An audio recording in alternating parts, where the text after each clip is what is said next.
시청자 여러분 안녕하십니까? 행복한 미래를 여는 방송 복지TV 뉴스입니다. 아이보다 하루만 더 살고 싶다는 장애 자녀를 둔 부모들의 마음. 그렇다면 장애 형제를 둔 비장애 형제들의 마음은 어떨까요? 부모님이 장애 형제를 돌볼 수 없는 성인기 이후 삶에 대한 막연한 두려움이 교차하는 것으로 분석됐습니다. 박정인 기자입니다. 한국장애인개발원이 장애 형제를 둔 초중고의 재학생 282명을 대상으로 비장애 형제자매 실태조사와 지원 방안을 연구한 보고서를 발표했습니다. 이들은 장애 형제의 장애에 대해 80% 이상이 인지하고 있는 것으로 나타났고, 장애 형제의 장애 정보에 대해 61%가 부모로부터 습득하고 인터넷 등을 통해 혼자 알게 된 경우가 19%가량이었습니다. 장애 형제로 인한 영향에 대해서는 학업 방해와 친구들과 노는 시간이 부족하다는 답변 등은 있었지만 대부분 긍정적인 것으로 나타났습니다. 장애 형제와 친밀감 조사에서도 매우 친하다는 응답이 가장 높았고, 정서적으로도 장애 형제 때문에 행복하다, 시간을 함께 보내는 것이 좋다는 긍정적인 응답이 많았습니다. 하지만 장애 형제로 인한 두려움도 갖고 있는 것으로 나타났습니다. 부모님이 더 이상 장애 자녀를 돌볼 수 없을 때 장애 형제에게 어떤 일이 일어날지 걱정된다. 앞으로 우리 가족은 장애 형제에 대한 책임감과 돈 때문에 힘들 것이다 등의 복잡한 심경을 나타냈습니다. 이에 보고서는 어린 나이에 비장애 형제들이 부모님이 장애 형제를 돌볼 수 없는 상황에 대해 걱정하는 것은 당연하다며, 두려움과 고민을 덜어줄 수 있도록 비장애 형제자매를 위한 지원 프로그램 개발을 활성화하고 비장애 형제자매의 자조집단 모임 활성화 지원 체계 등을 마련해야 한다고 제언했습니다. 이어 부모의 장애에 대한 올바른 이해와 긍정적인 인식이 비장애 형제자매가 장애를 이해하고 수용하는 데 영향을 미친다며 부모의 역할 또한 강조했습니다. 복지TV 뉴스 박정인입니다.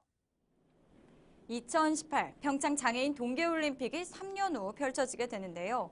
지난 3월 9일 올림픽에 대한 국민적 관심과 지지를 모으기 위해 제1회 평창 패럴림픽 데이 행사가 열렸습니다. 현장에 정두리 기자가 다녀왔습니다. 2018 평창 장애인 동계올림픽을 알리기 위한 제1회 평창 패럴림픽 데이 행사가 지난 14일 펼쳐졌습니다.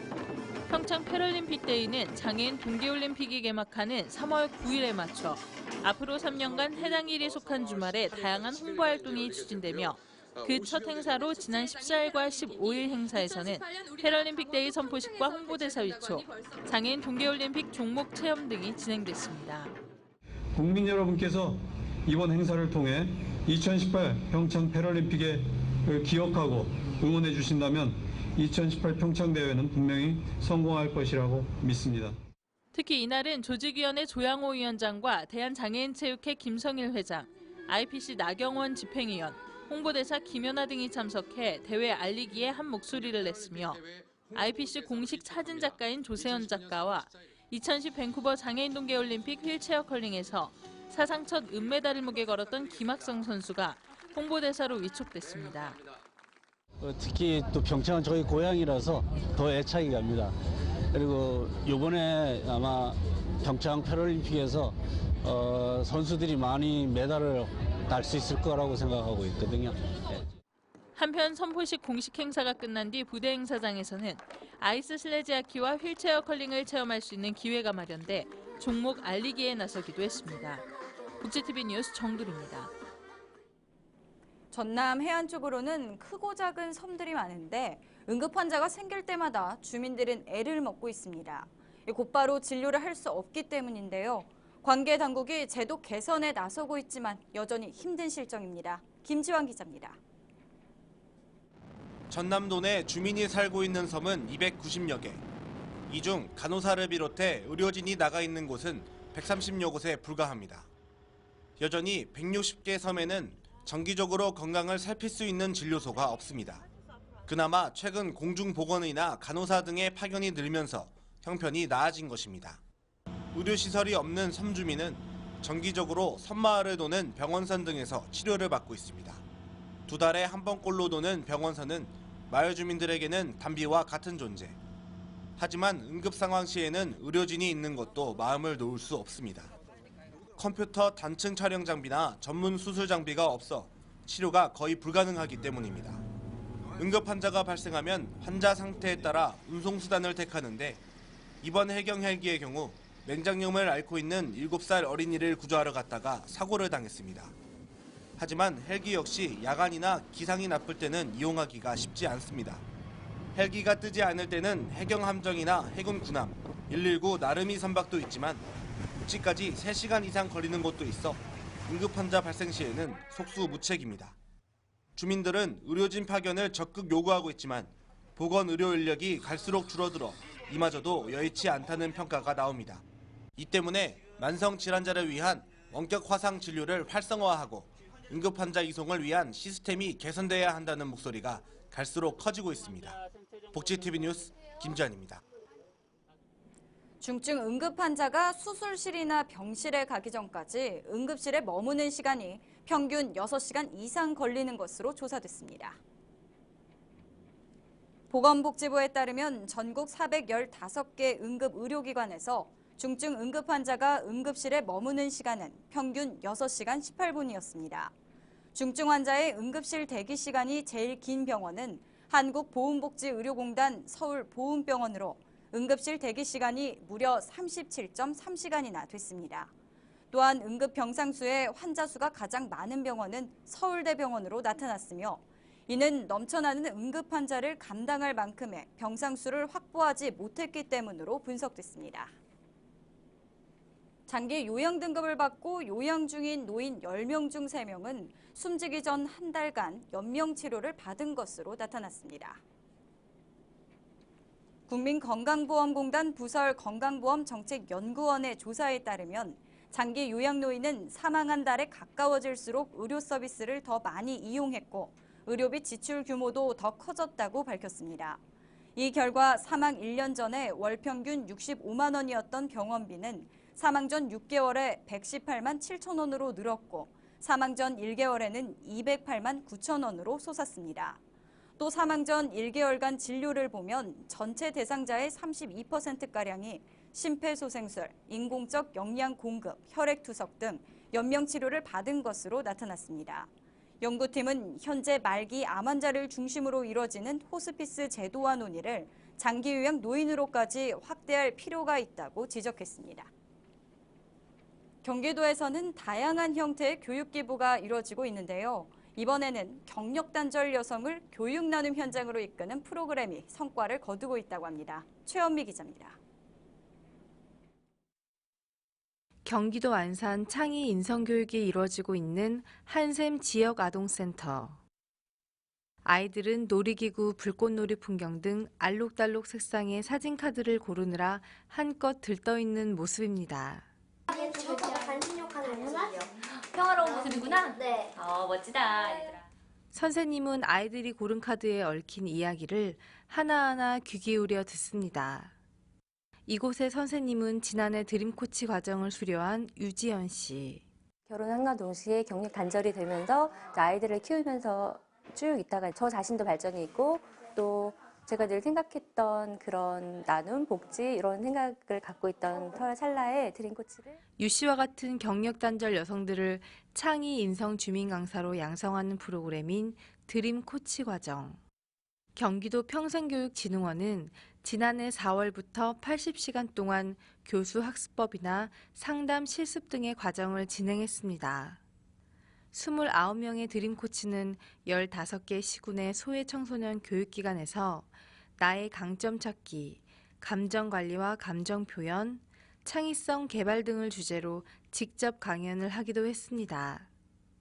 드림코치들은 동아리를 만들어서 각 지역의 아동센터나 초중고등학교에 재능 기부를 하고 있습니다. 황금의 삼각형이다. 학습형 일자리, 주민이 강사되는 일자리, 그리고 그 주민이 다른 주민들을 강의하는 에 따른 주민들의 학습복지, 보편적 학습복지가 일어나고 그 맞는 소통의 문화가 생기면서 공동체 회복되는. 드림코치는 경력 단절 여성들에게 일자리를 제공할 뿐만 아니라 소외된 청소년들의 진로 고민에 실질적 도움이 되는 두 마리 토끼를 잡고 있습니다. 복지TV 뉴스 최현미입니다.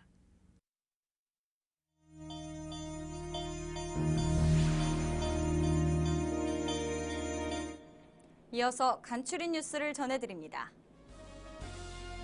고용노동부는 근로자가 퇴직 전부터 퇴직 이후의 재취업 등을 미리 준비할 수 있도록 올해 2,000명을 대상으로 이모작 지원 사업을 시행하는 가운데 이에 앞서 50세 이상 근로자를 채용할 민간 전문 기관을 모집합니다. 신청 기간은 오는 25일까지며 선정이 되면 정부로부터 최대 140만 원을 지원받게 됩니다.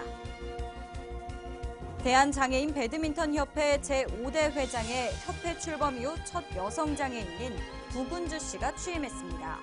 지난 12일 열린 취임식에서 구군주 회장은 장애인과 비장애인이 하나가 되는 가장 중추적인 역할을 하는 것이 체육이라며 모든 열정을 바쳐 장애인 배드민턴 활성화를 위해 전력을 다하겠다고 밝혔습니다.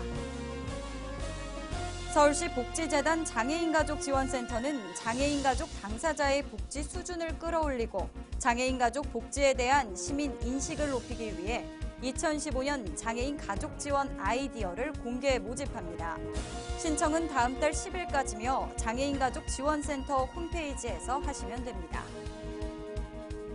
인천시가 교통지수를 개선해 교통안전, 복지 프리미어시티로 도약하기 위해 교통약자 보호구역 시설 개선 등 5개 분야 34개 추진 과제를 선정하고 올해 총 91억 5천만 원을 투자한다고 밝혔습니다. 경상남도가 봄철 산불 발생을 최소화하기 위해 다음 달 말까지를 봄철 대형 산불 방지 특별 대책 기간으로 정하고 비상체제에 돌입했습니다. 이에 따라 경남도는 산불 방지 대책본부 운영을 강화하고 산불 경보를 관심 단계에서 경계로 올립니다. 또 산불 대비 헬기 7대와 감시원 2,800여 명을 산불 취약 지역에 집중 배치해 화기 소지와 불 놓는 행위 등을 비롯해 소각 행위 등을 집중 단속합니다. 서울 노원구의 평화종합사회복지관에서 소규모 보장구 관리센터와 긴급 출동 서비스 개소식이 열렸습니다.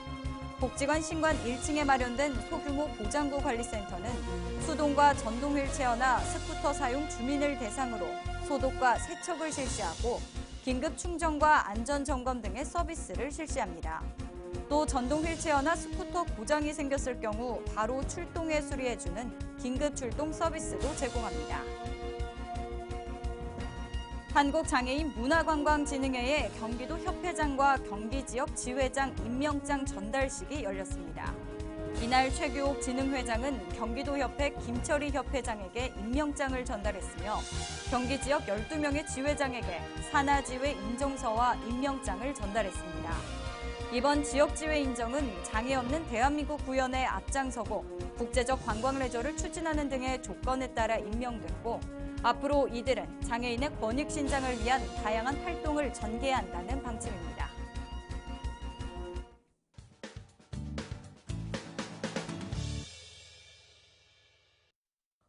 한 주간의 사회복지 행사를 한눈에 알려드리는 시간 복지 게시판입니다. 근로복지공단에서는 다음 달 10일까지 2015 산재보험 UCC 공모전을 실시합니다. 응모 주제로는 근로복지공단 홍보와 창립 20주년 기념 또는 산재보험 인식 개선이며 2개 중 선택이 가능하고 중복 참여도 가능합니다. 자세한 사항은 근로복지공단 홍보부로 문의하시기 바랍니다. 한국펄벅재단에서는 이달 27일까지 캄보디아에서 봉사할 펄벅 해외봉사단원을 모집합니다. 이번 해외봉사단의 목적은 교육봉사, 재능봉사, 노력봉사, 지역개발봉사를 통해 국적을 뛰어넘어 지구촌 공동체를 이해하고 나눔을 실천해 세계 시민으로서의 역량을 함양하는 것에 있습니다. 자세한 사항은 한국펄벅재단으로 문의하시기 바랍니다. 지금까지 복지 게시판이었습니다. 이야기가 있는 시간 오늘의 영상 함께 보시죠.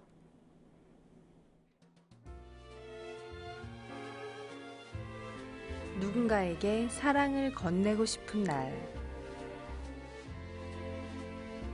헌혈을 통해 도움이 필요한 이웃과 소중한 생명을 나누는 고마운 분들.